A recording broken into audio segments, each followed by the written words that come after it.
Baik, kalian apa kabar? Baik. Oke, kembali lagi bersama Miss Berlin di Kelas Gosip episode 41. Oke, kalau gitu ya, kita langsung aja ya. Terlahir sebagai manusia, namun berperilaku seperti binatang. Hukuman apa yang tepat untuk jenis manusia seperti ini?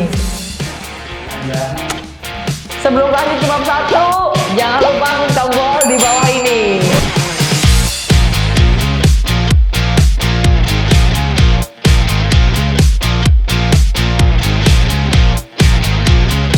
Oke muridku, di bab pertama kita akan membahas anak aniaya ibu hingga babak belur gara-gara nggak dibelikan numpak RE King, numpak RE King. Teng teng teng teng teng teng teng teng teng teng. Kayak lagu pernikahan aja, teng teng teng teng. R meminta ibunya menjual rumah untuk membelikan motor karena tak punya uang, namun sang ibu menolak karena tidak memiliki tempat tinggal lain, tidak terima, dan penolakan ibunya. R menganiaya ibunya berulang kali hingga wajahnya babak belur. Shit. Ini nggak patut dicontoh, jadi jangan memaksa orang tua. Orang tua bisa nyekolahin kamu sampai tuntas aja, itu udah alhamdulillah. Kamu jangan kebanyakan menuntut, kamu itu mesti bisa menyesuaikan kemampuan orang tua kamu gitu loh. Ada pertanyaan nggak untuk ini guys? Kira-kira kalau perilaku kayak gitu tuh apakah gara-gara dulunya dimanjain sama orang tuanya makanya memaksakan kehendak gitu? Sebenarnya kalau dimanja mungkin enggak ya, kurasa. Mungkin ini pengaruh pergaulan di luar. Nah, teman-temannya mungkin balapan, naik motor, sedangkan dia nggak punya apa-apa, dia juga pengen nampang ke cewek-cewek ya kan, ke anak-anak muda. Teman-teman gua motornya bagus, ceweknya juga cakep-cakep. Nah, ini pengaruh lingkungan, makanya dia pengen banget, makanya dia sampai ngamuk seperti itu.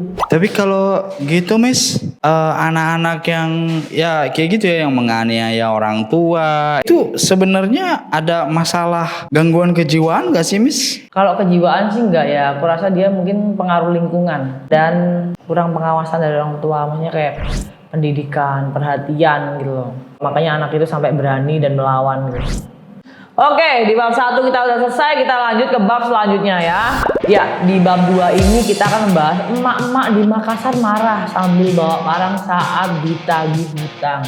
Nah, emang musim zaman sekarang yang punya utang malah lebih galak daripada yang punya duit.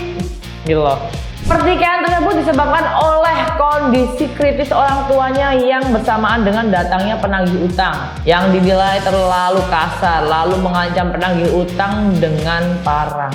Ini lucu, kalian tuh ngutang, kalian udah dibantu, harusnya kalian tuh menjaga nama baik kalian. Suatu saat ketika kalian butuh itu, kalian nggak malu gitu minta tolong. Ini orang udah bantuin aku, ya udahlah, kalau sebisa mungkin aku bayar. Jangan sampai kamu merusak kepercayaan orang itu, terus kamu menganggap utang kamu akhirnya lunas.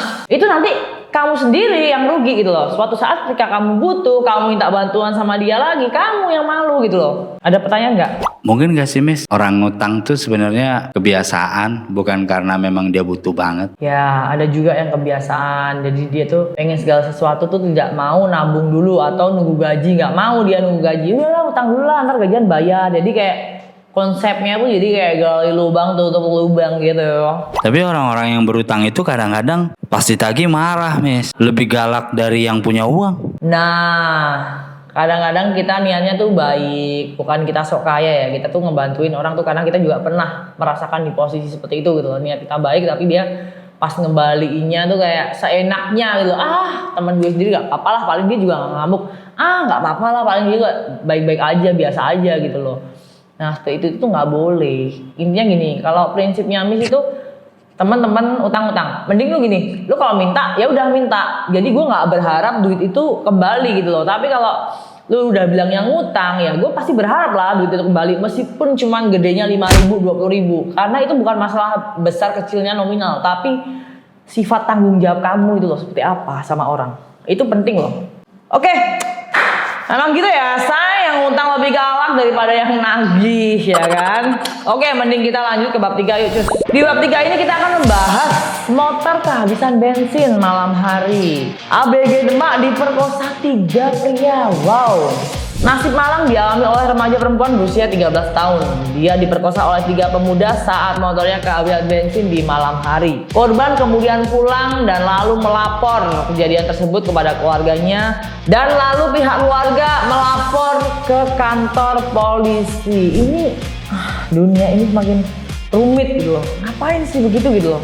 Miss, jadi sebenarnya kejadian buruk kayak hal-hal kayak tadi itu mungkin karena kebetulan kejadian ada dia lewat, terus orang itu bertiga sebenarnya nggak ada rencana atau udah direncanakan itu ya Miss ya, kayak gitu ya? Kayak mungkin emang kebiasaan seperti itu, atau mungkin mereka nggak ada rencana, dan mungkin mereka nggak ada rencana tiba-tiba cewek itu nongol. Nah, pikiran bulus ini terjadi gitu loh. Jadi bisa aja dia spontan, berpikiran seperti itu spontan gitu.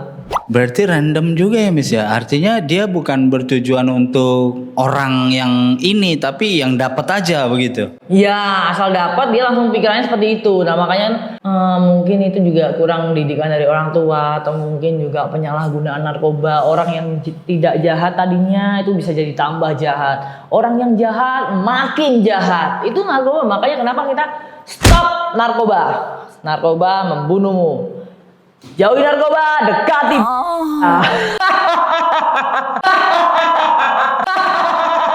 Jadi untuk menghindari hal-hal yang seperti itu terjadi gimana Miss? Ya satu, kalau sebagai cewek jangan keluar malam. Kamu mesti pinter-pinter menjaga diri. Jangan pernah pergi sendiri gitu loh. Kamu mesti pergi sama kakak kamu, atau pasangan kamu, atau orang tua gitu loh.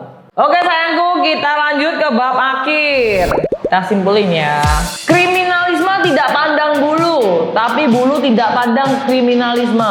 Pentingnya pengendalian emosi dan ilmu bela diri untuk bertahan di kehidupan yang kejam ini. Oke, terima kasih udah ikutin kelasnya Miss dari awal sampai akhir. Kita bertemu lagi di episode berikutnya, dan jangan lupa like, comment, and subscribe.